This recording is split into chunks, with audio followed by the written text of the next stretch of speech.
আসসালামু আলাইকুম। আন্তর্জাতিক সর্বশেষ আপডেট সংবাদে আপনাকে স্বাগতম। শুরুতেই জানিয়ে দেব সংবাদ শিরোনাম। গাজা যুদ্ধের 1 বছর সামনে রেখে বিশ্বব্যাপী ফিলিস্তিনপন্থীদের বিক্ষোভ। জানিয়ে দেব মধ্যপ্রাচ্য জুড়ে সেনা মোতায়েন রেখেছে আমেরিকা। এছাড়া রয়েছে ইসরায়েলের বিমান হামলায় লন্ডভন্ড বৈরুতের দক্ষিণাঞ্চল। সর্বশেষ জানিয়ে দেব ইমরান খানের নেতাকর্মীদের সঙ্গে পুলিশের সংঘর্ষে উত্তাল পাকিস্তান। এতক্ষণ শুনছিলেন সংবাদ শিরোনাম, এবারে বিস্তারিত। গাজা যুদ্ধের 1 বছর সামনে রেখে বিশ্বব্যাপী ফিলিস্তিনিদের বিক্ষোভ। গাজা সহিংসতা বন্ধে বিশ্বের একাধিক গুরুত্বপূর্ণ শহরে শনিবার 5 অক্টোবর রাস্তায় নেমেছিল হাজারো বিক্ষোভকারী। প্রায় 40,000 ফিলিস্তিনপন্থী আন্দোলনকারী লন্ডনে মিছিল করছে। প্যারিস, রোম, কেপটাউন, ম্যানিলাতে জড়ো হয়েছে হাজারো বিক্ষুব্ধ জনতা।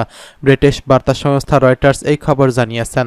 লন্ডনে অ্যাগনেস কোরি নামের এক আন্দোলনকারী বলছেন, দুর্ভাগ্যজনকভাবে আমাদের সমস্ত সদিচ্ছার দিকে ইসরায়েলি সরকারের কোনো মনোযোগ নেই। তারা গাজায় সহিংসতা চালিয়েই যাচ্ছে। লেবানন, ইয়েমেন এবং তাদের লক্ষ্যে পরিণত হয়েছে। সামনের দিনে হয়তো তারা ইরানেও আগ্রাসন শুরু করবে। তিনি আরও বলেছেন, আর আমাদের সরকার কেবল কয়েকটা মন্তব্য দিয়েই দায়িত্ব শেষ করছে। অন্যদিকে ইসরায়েলকে ঠিকই সামরিক সহায়তা দিয়ে যাচ্ছে। গত 7 অক্টোবর ইসরায়েলের দক্ষিণাঞ্চলে হামলা চালায় ফিলিস্তিনি সশস্ত্র গোষ্ঠী হামাস। হামলায় অন্তত 1200 জন নিহত এবং 250 জন আহত হয়েছেন বলে দাবি করেছে ইসরায়েল। এই হামলার জবাবে ইসরায়েলের সেনাবাহিনীর অভিযান শুরু করে। গাজার স্বাস্থ্য মন্ত্রণালয়ের মতে ইসরায়েলি অভিযান আগ্রাসনে এখন পর্যন্ত 42,000 ফিলিস্তিনি নিহত এবং প্রায় 23 লাখ মানুষ বাস্তুচ্যুত হয়েছেন। প্যারিসে বিক্ষোভে নেমেছেন লেবানিজ ফরাসি হোসনাম হোসেইন। তিনি বলেছেন, আঞ্চলিক যুদ্ধ নিয়ে আমরা শঙ্কায় রয়েছি, কারণ ইরানের সঙ্গে যথেষ্ট উত্তেজনা বিরাজ করছে ইসরায়েলের। চলমান সহিংসতা বন্ধে আমাদের করতেই হবে। পুরো বিষয়টাই এখন অসহনীয় হয়ে উঠছে। 7 অক্টোবরকে সামনে রেখে রোমে কোনো সমাবেশ নিষিদ্ধ করা হয়েছিল, তা উপেক্ষা করে 6,000 বিক্ষোভকারী মিছিলে নামে। তাদের অনেকের হাতে ছিল ফিলিস্তিন এবং লেবাননের পতাকা। এদিকে বার্লিনে ক্রমবর্ধমান ইহুদি বিদ্বেষের প্রতিবাদে সমাবেশ করছে ইসরায়েলের সমর্থকরা। ইসরায়েল হামাসের হামলায় প্রথম বার্ষিকীর সামনে রেখে যুক্তরাষ্ট্র ও চিলির বেশ কিছু শহরে শনিবার বিক্ষোভের পরিকল্পনা রয়েছে। অবশ্য এই সময় ইসরায়েলের সমর্থনে পদযাত্রার আয়োজন করার কথা রয়েছে। এদিকে মধ্যপ্রাচ্য জুড়ে সেনা মোতায়েন করছে আমেরিকা। বিগত 1 বছর ধরে গাজা যুদ্ধকে কেন্দ্র করে উত্তেজনা বিরাজ করছে মধ্যপ্রাচ্যে। এই যুদ্ধকে কেন্দ্র করে ইসরায়েল সংঘাত ছড়িয়েছে লেবাননের হিজবুল্লাহ, ইয়েমেনের হুতি বিদ্রোহী গোষ্ঠী এবং ইরানের মধ্যে। এতে উত্তেজনা আরও বেড়ে গেছে। বর্তমানে উত্তেজনার পারদ শীর্ষ পর্যায়ে রয়েছে। যে কোনো সময় সেখানে ছড়িয়ে পড়তে পারে আঞ্চলিক যুদ্ধ। পরিস্থিতি আগে থেকেই আঁচ করতে পেরেছিল মার্কিন যুক্তরাষ্ট্র, তাই ধাপে ধাপে সেখানে সেনা বাড়িয়েছে দেশটি। শুধু তাই নয়, এই অঞ্চলে অনেক যুদ্ধবিমান, যুদ্ধজাহাজ সহ বিমানবাহী রণতরী পাঠিয়েছে ওয়াশিংটন। মিত্রদের উপর যে কোনো হামলা ঠেকাতে আমেরিকা এমন পদক্ষেপ নিয়েছে বলে মনে করছেন বিশ্লেষকরা। পরিসংখ্যান বলছে, মধ্যপ্রাচ্যের 10টি দেশে প্রায় 43,000 সেনা সমাবেশ করছে পেন্টাগন। ইরানের ইসরায়েলের হামলা চালালে তাতে অংশ নিতে দেখা যেতে পারে এসব মার্কিন সেনাকে। সিরিয়ায় প্রায় 900 মার্কিন সেনা মোতায়েন রয়েছে। ইসলামিক স্টেটের বিরুদ্ধে সন্ত্রাস বিরোধী অভিযান পরিচালনার জন্য তারা সেখানে রয়েছেন। তাদের মধ্যে আবার প্রায় 100 সেনা ফ্রি সিরিয়ান আর্মিকে সহায়তা করছে।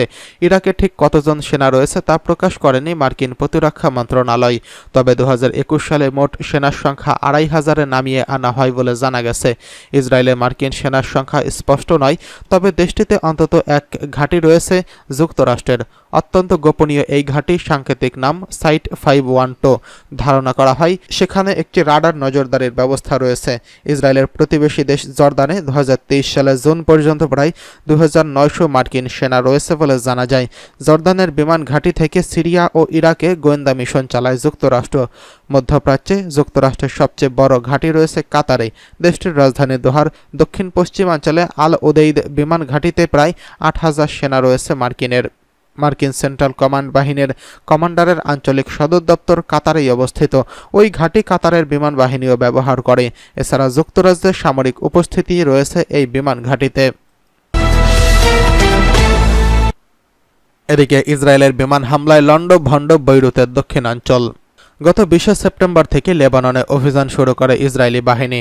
প্রায় 10 দিনের সেই অভিযানে নিহত হয়েছেন হিজবুল্লাহর প্রধান নেতা সেক্রেটারি জেনারেল হাসান নাসরুল্লাহ সহ বেশ কয়েকজন শীর্ষ কমান্ডার। এতে গোষ্ঠীটির চেইন অব কমান্ডের সর্বোচ্চ স্তর প্রায় ভেঙে পড়েছে। বিমান অভিযান পর্বের পর গত 30 সেপ্টেম্বর থেকে দক্ষিণ লেবাননের অভিযান শুরু করেছে আইডিএফের স্থল বাহিনী। এর আগে এক বিজ্ঞপ্তিতে আইডিএফ বলছিল, ইসরায়েলের সীমান্তবর্তী দক্ষিণ লেবাননের গ্রামগুলোতে সীমিত এবং স্থানীয় পর্যায়ে অভিযান চালানো হবে।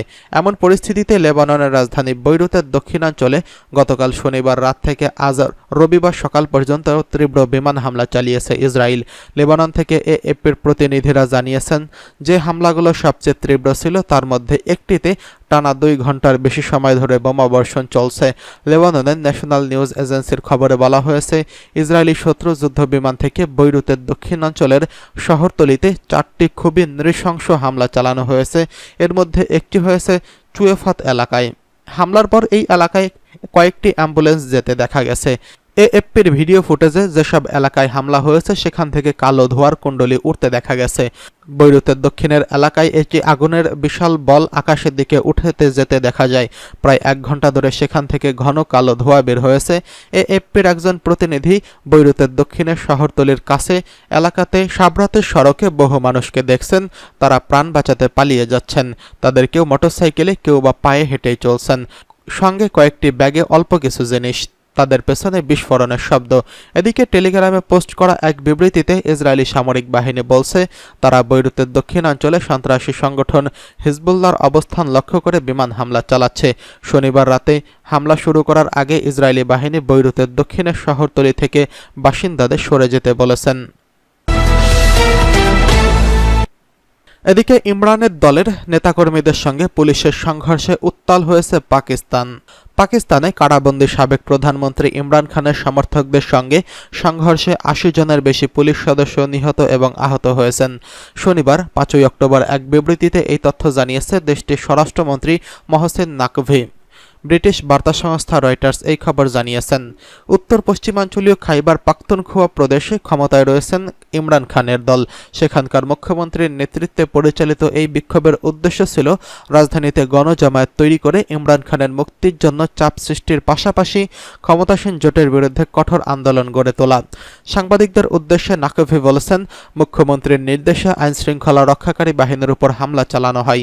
তিনি আরও বলেন, সরকার বিরোধী বিক্ষোভের সংঘর্ষ শুরু হলে শুক্রবার থেকে পুলিশের 80 জনেরও বেশি সদস্যকে চিকিৎসা দেওয়া হয়েছে। পরিস্থিতি নিয়ন্ত্রণের চেষ্টায় ইসলামাবাদকে বিচ্ছিন্ন করে ফেলছে কর্তৃপক্ষ। এছাড়া মোবাইলে যোগাযোগ পরিষেবা বন্ধ রাখা হয়েছে। ইসলামাবাদের কাছে পরবর্তী 2 সপ্তাহে ভারতের পররাষ্ট্রমন্ত্রী এস জয়শঙ্কর পাকিস্তান সফর বেশ কয়েকটি উচ্চ পর্যায়ের কূটনৈতিক ইভেন্ট রয়েছে। এজন্য বেশ সতর্ক অবস্থায় রয়েছে সরকার। বিক্ষোভের সহিংসতা এড়াতে পুলিশকে অস্ত্র বহনে নিষেধ করা হয়েছিল বলে জানিয়েছেন নাকভি। ইসলামাবাদের নিরাপত্তা নিশ্চিত করতে সেনাবাহিনী মোতায়েন করেছে সরকার। সহিংসতায় জড়িত থাকার অভিযোগ অস্বীকার করছেন ইমরান খানের সমর্থকরা। তাদের দাবি, পিটিআই শান্তিপূর্ণ সমাবেশ করতে চায়। 15 ও 16 অক্টোবর চীন, রাশিয়া ও ভারতের প্রতিনিধিদের উপস্থিতিতে সাংহাই কোঅপারেশন অর্গানাইজেশন সহ আরও কয়েকটি কূটনৈতিক বৈঠকের কারণে শহরে যে কোনো রকমের গণজামায়াতের আয়োজনে কয়েকদিন বিলম্ব হতে পারে এবং এর জন্য পিটিআইকে আহ্বান জানিয়েছেন নাকভি।